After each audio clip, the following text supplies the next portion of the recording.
Lucky बंजारे के साथ में कर देते। अगर हमारी बेटी इस बंजारे के साथ में ब्याह दी जाए तो सोरठ बहुत सुखी में रहेगी, क्योंकि हम बेचारे गरीब, हमारे पास में सोरठ को इतना दान दहेज देने के लिए पैसा नहीं है। तो साथियों,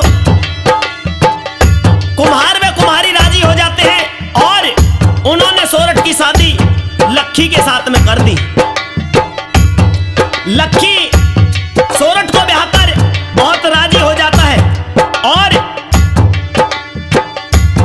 अपने सभी यार दोस्तों को, रिश्तेदारों को दावत पे एक दिन बुलाता है। तो लक्की ने अपने मित्र राजा रोड को भी समारोह के अंदर, शादी के अंदर बुलवाया। वह सोरठ के रूप हुस्न को देखकर उस पर मोहित हो जाता है और वह सोरठ को हासिल करने के चक्कर में लग जाता है।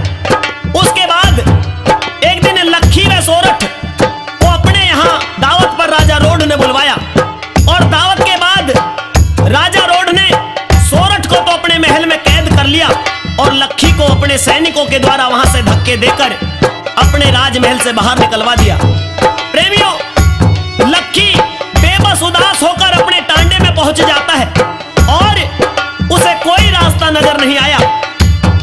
आखिर सोच सोचकर हैरान हो जाता है कि मैं सोरठ के बिना कैसे रहूंगा, मैं नहीं जी सकता। तो अपने परम मित्र मनसा गुर्जर को वो लक्की बंजारा बुलवाता है और उसे सारी बात बताई और बात सुनकर वो मनसा गुर्जर और लक्की के बीच में, दोनों के बीच में सवाल जवाब होने लगते हैं।